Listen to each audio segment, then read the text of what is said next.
Hello students, आज के हमारे लेक्चर का टॉपिक है history of plant tissue culture. देखिए बच्चों, ये हिस्ट्री जो प्लांट टिश्यू कल्चर की है वो आपकी थर्ड यूनिट में लगभग हाफ यूनिट कवर करती है और उसके बाद में इसमें टेक्निक्स ऑफ टिश्यू कल्चर है।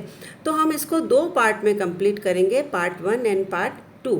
इसमें हमको जो मेजर एम्फेसिस देना है कि हिस्ट्री के सारे लैंडमार्क्स, इम्पोर्टेंट इवेंट्स तो हमको डिस्कस करने ही हैं, साथ साथ हमको डिस्कस करना है डिटेल में contribution made by Haberlandt, White, Nobecourt, Gautheret, Steward, Reinert, Morel, Vasil and Indian scientist, जिसमें Panchanan Maheshwari, S C. Maheshwari, Shipra Guha Mukherjee, I K. Vasil and Vimla Vasil, और इसके साथ ही प्रोफेसर एच.सी. आर्या।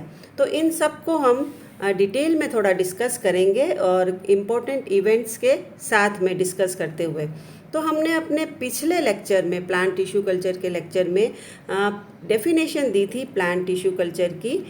एक बार हम उसको फिर से रिवाइज करते हैं कि plant tissue culture is an art of growing and maintaining plant cell, tissue and organ in vitro under aseptic condition.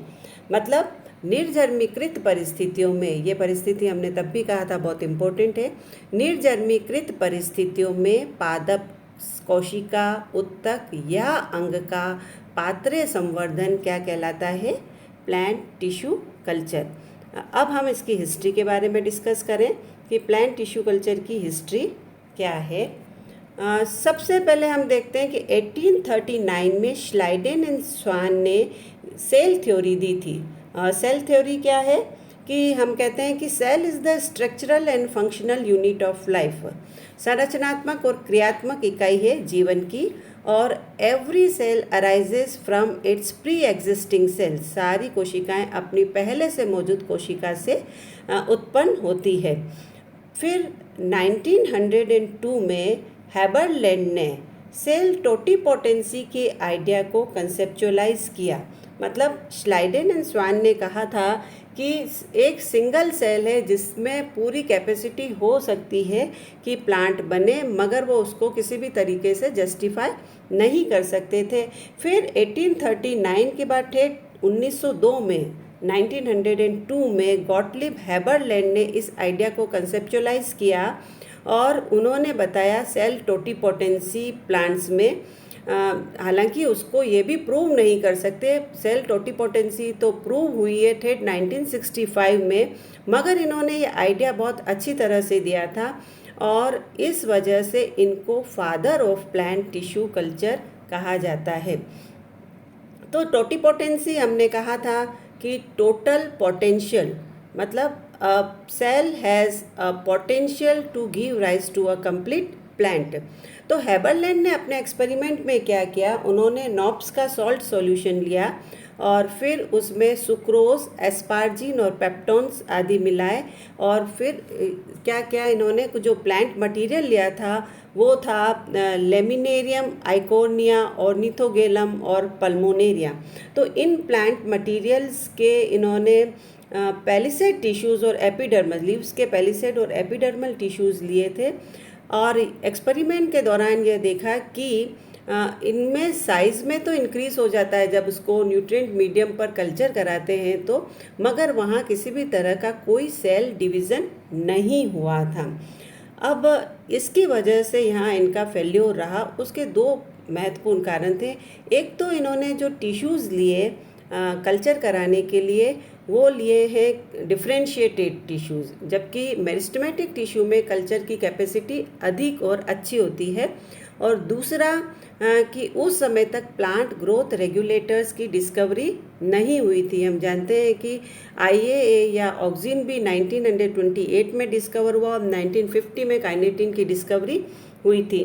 तो इनकी डिस्कवरी नहीं होने की वजह से वहाँ ये इस तरह से नहीं कर पाए, सेल में डिवीज़न को इंड्यूस नहीं कर पाए, इसलिए फेल्योर रहा। मगर इन्होंने क्योंकि सबसे पहले सेल टोटीपोटेंसी का आइडिया दिया था, इस वजह से इनको father of plant tissue culture कहा जाता है।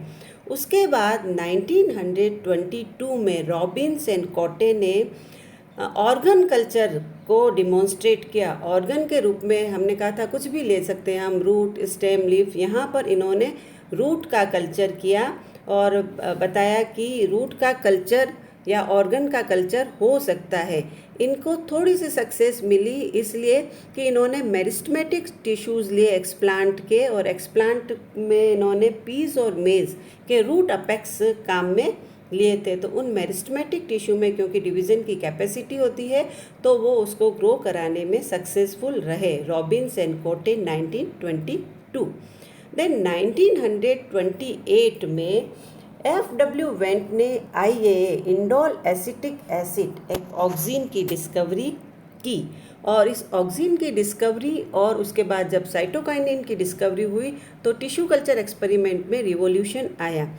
तो इन्होंने ऑक्सीन की डिस्कवरी की और उसके बाद 1934 में गोथरे ने पहला एविडेंस दिया कल्चर में सेल डिवीज़न का।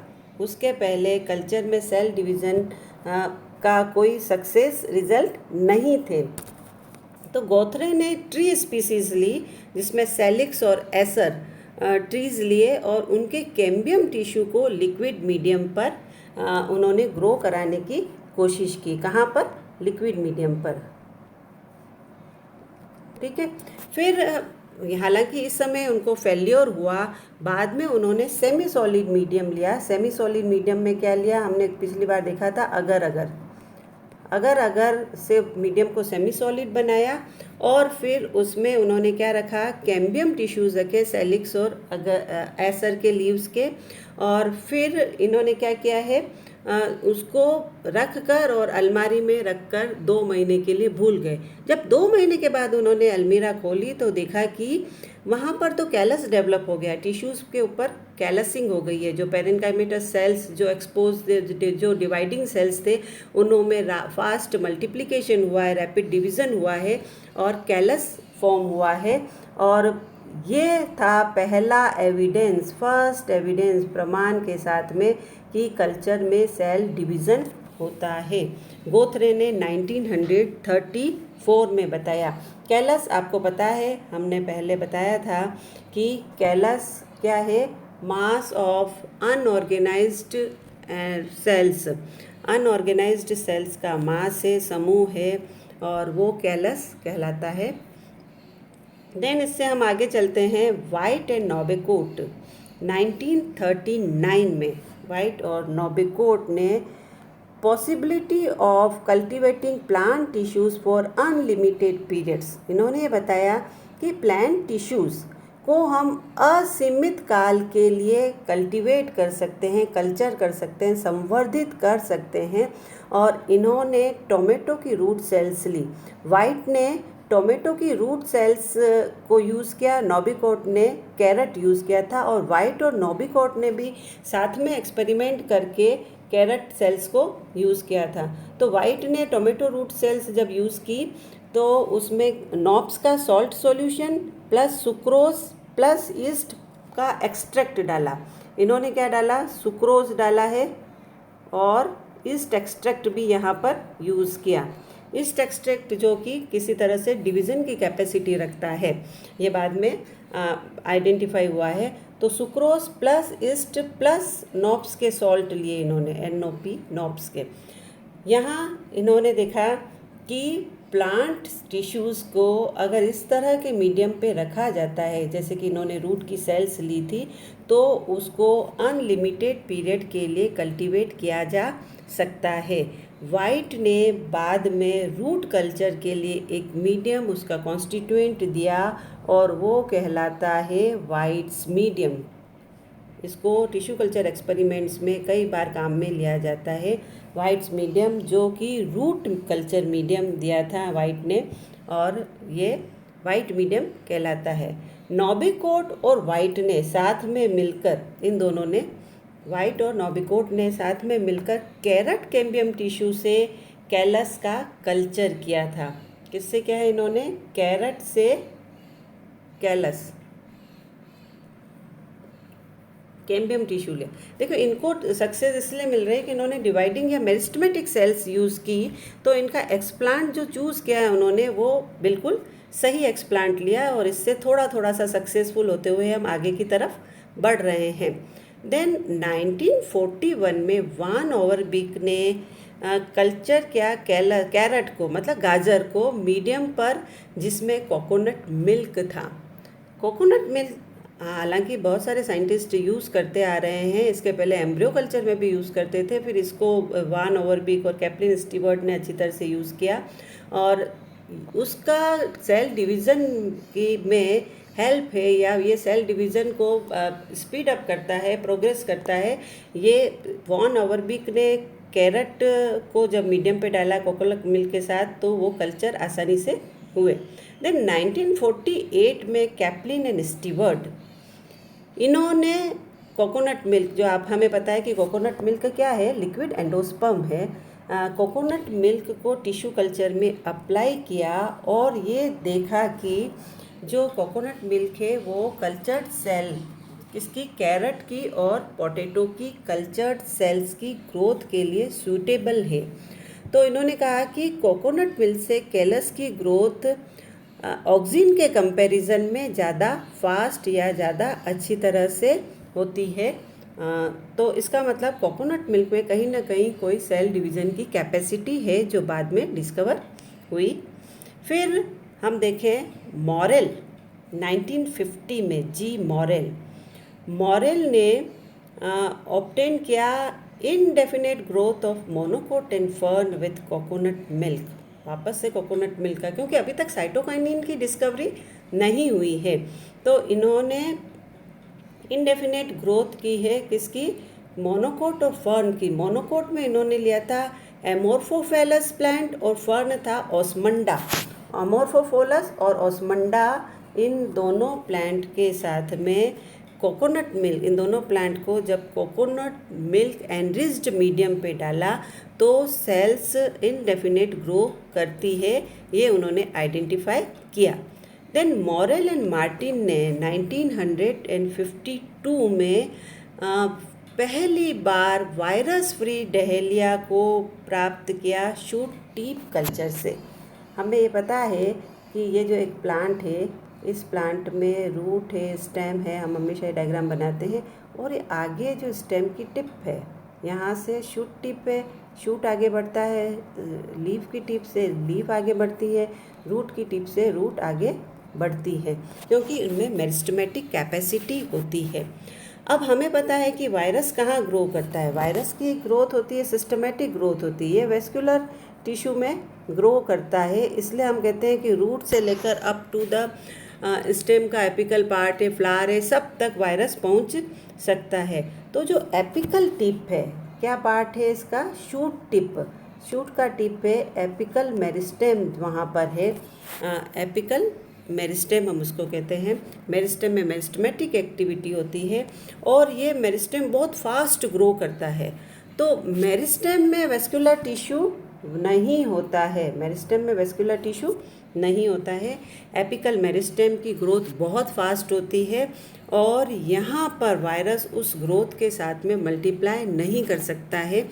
तो जब भी हम शूट टिप का कल्चर करेंगे, शूट टिप बहुत इम्पोर्टेंट है, अक्सर इसको पूछा जाता है कि जब भी हम शूट टिप कल्चर करते हैं या मेरिस्टेमेटिक टिप का कल्चर किया जाता है तो उससे वायरस फ्री प्लांट मिल सकते हैं। अदरवाइज़ कहीं भी कोई ऑप्शन नहीं है वायरस फ्री प्लांट प्राप्त करने का, क्योंकि बैक्टीरिया को फ्री करना हो तो हम बैक्टीरियासाइड डाल देते हैं, फंजाई को से फ्री करना हो तो फंजीसाइड इस्तेमाल कर सकते हैं, केमिकल्स इस्तेमाल कर सकते हैं, मगर वायरस के लिए कोई भी सूटेबल केमिकल नहीं है। इसके लिए तो हमको एक्सप्लांट का एक सिलेक्शन ही करना पड़ेगा और वो सिलेक्शन है मेरिस्टेम टिप कल्चर, जिससे कि वायरस फ्री प्लांट मिलता है। और ये मॉरेल एंड मार्टिन ने कब बताया, 1952 में।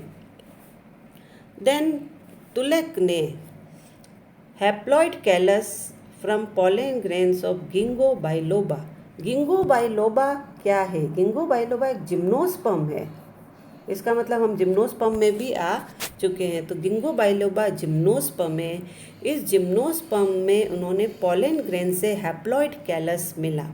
देखिए टिश्यू कल्चर में हम हैप्लॉइड कल्चर भी कर सकते हैं। अगर हम पॉलन ग्रेन्स और ओव्यूल्स लेते हैं और उसको इंडिविजुअली कल्चर कराने में सक्सेसफुल होते हैं तो जो प्लांट बनता है वो हैप्लॉइड प्लांट बनता है। फिर उस हैप्लॉइड बन रहा है उसको हम कॉल्चिसिन से वापस डिप्लॉइड कर लेते हैं। तो ये हैप्लॉइड कल्चर इसलिए भी एडवांटेजियस होता है क्योंकि हमको अगर कोई होमोजाइगस लाइन चाहिए होती है, अगर हमको ट्रू टू टाइप कैरेक्टर है जो आगे प्रोपिगेट करना है जिम्नोस्पर्म में और किसी भी तरीके से हम वो बिल्कुल ट्रू टू टाइप कैरेक्टर को आगे प्रोपिगेट इसलिए नहीं कर पाते हैं क्योंकि इसमें सेल्स हाईली वो क्या कहते हैं डेवलप्ड डिफरेंशिएटेड सेल्स होती है जिनमें डिविजन्स की कैपेसिटी की संभावना कम होती है। तब वहाँ पर मेरिस्टेमेटिक सेल्स से कराना भी यहाँ मुश्किल है, तो हम वहाँ पर हैप्लॉइड कल्चर कराते हैं ताकि जो पर्टिकुलर कैरेक्टर हमने डिसाइड किया है, जिस कैरेक्टर को हमने चूज़ किया है, जिसको हमको आगे प्रोपिगेट करना है, वहाँ पर मिक्सिंग नहीं हो दूसरे कैरेक्टर के साथ जो जनरली सीड के साथ में होता है, क्योंकि सीड फ्यूज़न प्रोडक्ट है और उसमें बाद में क्रोमोसोम के नंबर को फिक्स करने के लिए मियोसिस होता है। तो 1953 में तुलक ने गिंगो बाइलोमा में हैप्लॉइड कैलस कराया। बहुत इंपॉर्टेंट डिस्कवरी है ये टिश्यू कल्चर की वापस से। और उसके बाद 1955 में मिलर एंड स्कूग ने सेल डिवीज़न के लिए काइनेटिन की भूमिका को बताया था। सॉरी, हमने 1950 बोला पहले, 1950 नहीं 1955 है। मिलर एंड स्कूग की role of kinetin for cell division. Cell division में काइनेटिन किस तरह से इम्पोर्टेंस शो करता है और इस डिस्कवरी के बाद में टिश्यू कल्चर में रैपिड सक्सेस हुआ है और वो आगे से आगे बढ़ता गया और उसमें फिर कैलस और कैलस के बाद में डिफरेंशिएशन और डिफरेंशिएशन के बाद कंप्लीट प्लांटलेट बनना स्टार्ट हुआ। तो दो इम्पोर्टेंट डिस्कवरीज़ रही यहाँ पर। एक तो 1928 में हम कहते हैं कि आईए है या ऑक्सिन की डिस्कवरी, इंडोल एसिटिक एसिड, और दूसरा 1955 में काइनेटिन और सेल डिवीज़न की डिस्कवरी। तो बच्चों ये तो हुआ है, एक पार्ट हमने कंप्लीट किया है। इसको थोड़ा सा डिटेल में आप किताबों में, हमने आपको किताबों की कॉपी भेजी है, उसमें थोड़ा सा पढ़ें, हम उसको फिर डिस्कस करेंगे। आज के लिए हम इतना ही करते हैं, कल हम इसका अगला पार्ट वापस से देखेंगे। इसको पढ़ते रहें, keep on learning. Thank you.